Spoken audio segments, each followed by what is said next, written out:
Hello everyone, welcome back to our channel. వారంలో ఒక్కసారైనా ఎక్కువ వెజిటేబుల్స్ ఉన్న ఈ సాంబార్ని ట్రై చేయండి. చాలా బాగుంటుంది and fibre rich healthy food అన్నమాట. ఒక ప్రెషర్ కుక్కర్లో 1 కప్ కందిపప్పు తీసుకొని దాన్ని నీట్గా వాష్ చేసేసుకుంటున్నాము. ఈ కందిపప్పు ఒక 2-3 టైమ్స్ వాష్ చేసుకున్న తర్వాత మంచి నీళ్లు పోసి దీన్ని నానబెట్టుకుంటున్నాము. ఇది నానబెట్టిన తర్వాత మళ్ళీ ఒకసారి వాష్ చేసి నీళ్లు పోసుకొని ఉడికించుకుంటే మనకి బాగుంటుంది అండ్ ఫాస్ట్గా కూడా ఉడికిపోతుంది. సాంబార్లోకి వెజిటేబుల్స్ కోసం మీ దగ్గర ఏ వెజిటేబుల్స్ ఉంటే అవి వాడుకోవచ్చు. నేను బెండకాయ, దొండకాయ, దోసకాయ, అలానే క్యారెట్, గుమ్మడికాయ ఏంటంటే పంప్కిన్ ఆల్రెడీ క్లీన్ చేసింది అమ్మితే నేను అది తెచ్చుకున్నాను. అండ్ క్యారెట్ కూడా చాలా మంచిది. సో డెఫినెట్గా ఒకసారి ఇట్లా ట్రై చేయండి. మీ దగ్గర ముల్లంగి అవి ఉంటే అవి కూడా వేసుకోవచ్చు. అండ్ అలానే చిన్న సొరకాయ ముక్క, టొమాటో అండ్ ఉల్లిపాయలు ఇవి తీసుకున్నాను. ములక్కాడ కూడా వేసుకున్నాను, డ్రమ్ స్టిక్. ఒక గంట సేపు నానిన తర్వాత మనకి చూడండి కందిపప్పు మంచిగా నానిపోయాయి. ఇప్పుడు మళ్ళీ నీట్గా వాష్ చేసేసుకొని వాటర్ మొత్తం వంపేసుకొని ఇంకొకసారి మంచినీళ్ళు పోసుకొని కడుక్కొని మళ్ళీ దీనికి ఎసరు పోసి పెట్టుకుంటున్నాను. కందిపప్పు ఉడకడానికి సరిపడినన్ని వాటర్ పోసుకొని దీనికి లిడ్ క్లోజ్ చేసేసుకొని ప్రెషర్ కుక్కర్ పెట్టేసుకుంటున్నాను స్టవ్ మీద. ఇది ఒక 3 to 4 విజిల్స్ లో ఫ్లేమ్లో వస్తే సరిపోతుంది. మనకి ఆల్రెడీ నానింది కాబట్టి ఇంకా ఫాస్ట్గానే ఉడికిపోతుంది. ఇందాక చూపించిన వెజిటేబుల్స్ అన్నీ కూడా నీట్గా ఇట్లా కట్ చేసి పెట్టుకున్నాను. బెండకాయ, దొండకాయ, గుమ్మడికాయ, సొరకాయ, దోసకాయ, carrot, chillies and tomatoes and అలానే చిన్న ఆనియన్స్ని ఇట్లాగా తొక్క తీసి ఇట్లా పెట్టుకున్నాను. సాంబార్ ఆనియన్స్ అంటారు కదా అవి. ఒకవేళ మీ దగ్గర ఇవి అవైలబుల్లో లేకపోతే మామూలు ఉల్లిపాయలైనా ఇట్లా కట్ చేసి వేసేసుకోవచ్చు. సో ఇట్లాగా వెజిటేబుల్స్ అన్నీ కూడా నీట్గా కట్ చేసి పెట్టుకున్నాము. ఈలోపు మనకి పప్పు కూడా మంచిగా ఉడికిపోయింది అండ్ ప్రెషర్ మొత్తం పోయిన తర్వాత మనము ఈ లిడ్ ఓపెన్ చేసేసుకొని ఈ పప్పుని ఎనిపేసుకోవచ్చు. ఇక్కడ చూడండి మనకి చాలా సాఫ్ట్గా ఉడికిపోయింది కందిపప్పు. అండ్ దీన్ని ఇట్లా ఎనిపేసుకుంటున్నాము. ఇక్కడ నేనేం సాల్ట్ ఏం యూజ్ చేయలేదు, ఎందుకంటే సాంబార్ ప్రిపేర్ చేస్తున్నప్పుడు వెజిటేబుల్స్లో వేసినప్పుడు సరిపోతుంది కాబట్టి నేను ఇక్కడైతే ఏం యాడ్ చేయలేదన్నమాట. వెజిటేబుల్స్ ఉడికించుకోవడం కోసం ఒక ప్యాన్ పెట్టుకొని దాంట్లోకి కొంచెం నూనె వేసేసుకుంటున్నాము. ఈ నూనె కొంచెం హీట్ అయిన తర్వాత దీంట్లోకి కొంచెం జీలకర్ర అండ్ అలానే కొంచెం ఆవాలు, ఒక 1/2 స్పూన్ జీలకర్ర, ఒక 1/2 స్పూన్ ఆవాలు వేసుకొని ఇవి కొంచెం చిటపటలాడనివ్వాలి. ఇవి కొంచెం వేగిన తర్వాత దీంట్లోకి కొంచెం కరివేపాకు అండ్ అలాగే మంచి ఫ్లేవర్ కోసం ఇంగువ కూడా వేసుకొని మనం కట్ చేసి పెట్టుకున్న చిన్న ఉల్లిపాయలు ఉన్నాయి కదా అవి వేసుకొని కొంచెం ఫ్రై చేసుకోవాలి. అన్ని వెజిటేబుల్స్ ఒకేసారి వేయకుండా ఫస్ట్ ఇట్లా ఆనియన్స్ వేసుకొని లైట్గా ఫ్రై అవ్వనివ్వాలి. దాని తర్వాత రిమైనింగ్ వెజిటేబుల్స్ అన్నీ వేసుకుంటే మనకి మంచిగా ఉడుకుతుంది. ఎందుకంటే ఈ చిన్న ఉల్లిపాయల్ని కట్ చేయకుండా వేసేస్తున్నాం కాబట్టి ఇవి కొంచెం ఫ్రై అయితే టేస్ట్ అనేది బాగుంటుంది. ఇలా ఒక 2 మినిట్స్ వేగిన తర్వాత మనం కట్ చేసి పెట్టుకున్న అన్ని వెజిటేబుల్స్ని ఇక్కడే యాడ్ చేసుకుంటున్నాము.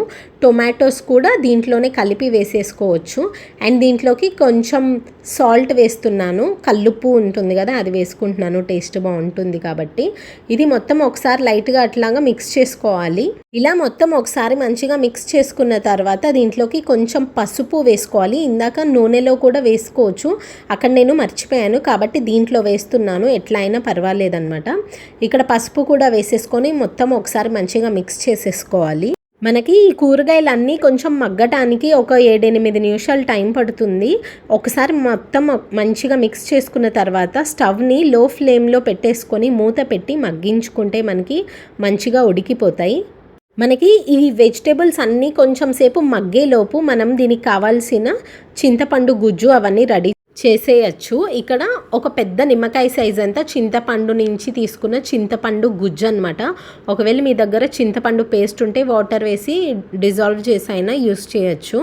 దీంట్లోకి ఒక 1 స్పూన్ సాంబార్ పౌడర్ వేసుకుంటున్నాము. అండ్ అలానే కొంచెం కారం అండ్ అలానే కొంచెం మసాలా కారం కూడా వేసుకుంటున్నాము. ఈ కారం అండ్ మసాలా కారం ఎలా ప్రిపేర్ చేసుకోవాలి అనేది ఫుల్ వీడియో నేను కింద డిస్క్రిప్షన్లో ఇస్తాను, ఒకవేళ ఇంట్రెస్ట్ ఉంటే చెక్ చేయండి.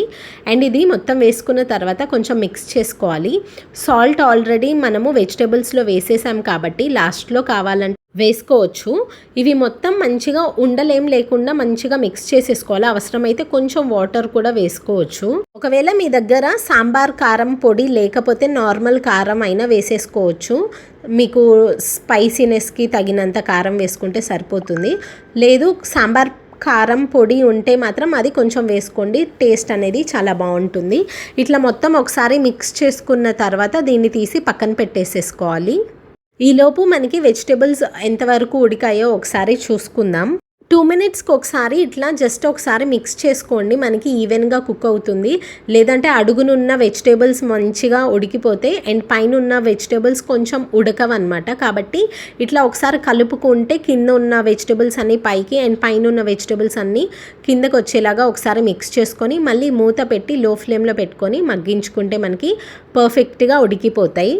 మనము ఈ వెజిటేబుల్స్ ఉడికేటప్పుడు కొంచెం సాల్ట్ వేసాం కదా, సో ఈ సాల్ట్ వేయడం వల్ల ఈ కూరగాయల్లో ఉన్న వాటర్ ఉంటుంది కదా, సో ఆ నీరంతా వచ్చేస్తుంది అనమాట. చూడండి మనకి ఆల్రెడీ వాటర్ ఉన్నాయి కాబట్టి దీంట్లో మనం ఎక్స్ట్రా వాటర్ ఏం వేయాల్సిన అవసరం లేదు. మనకి కూరగాయలు ఆల్మోస్ట్ ఉడికిపోయాయి అన్నప్పుడు, అంటే ఒక 7-8 నిమిషాల తర్వాత మనము కలిపి పెట్టుకున్న చింతపండు గుజ్జు కారం ఏదైతే ఉందో అదంతా కూడా దీంట్లోకి వేసేసుకొని ఒకసారి బాగా మిక్స్ చేసుకోవాలి. మరి ఎక్కువగా కలిపేయకండి, చిదురైపోయే ఛాన్సెస్ ఉంటుంది. చాలా లైట్గా కింద ఉన్నవన్నీ ఇట్లా మిక్స్ అయ్యేలాగా కలుపుకుంటే సరిపోతుంది. ఈ చింతపండు గుజ్జు వేసిన తర్వాత మూత పెట్టేసుకొని ఒక 1 or 2 మినిట్స్ అట్లా మగ్గించుకుంటే మనకి ఆ చింతపండు గుజ్జు అనేది వెజిటేబుల్స్కి పట్టి వెజిటేబుల్స్ అక్కడక్కడ తింటున్నప్పుడు చాలా టేస్టీగా ఉంటుంది. ఇలా కొంచెం సేపు మగ్గించుకున్న తర్వాత ఒకసారి చెక్ చేయండి, ఫోర్క్ ఉంటుంది కదా, సో ఆ ఫోర్క్తో ఏదైనా ఒక వెజిటేబుల్ని ఇట్లాగా గుచ్చి చూడండి. ఇట్లా మెత్తగా దిగిపోతుంది అంటే మీకు ఉడికిపోయినట్టు అర్థం.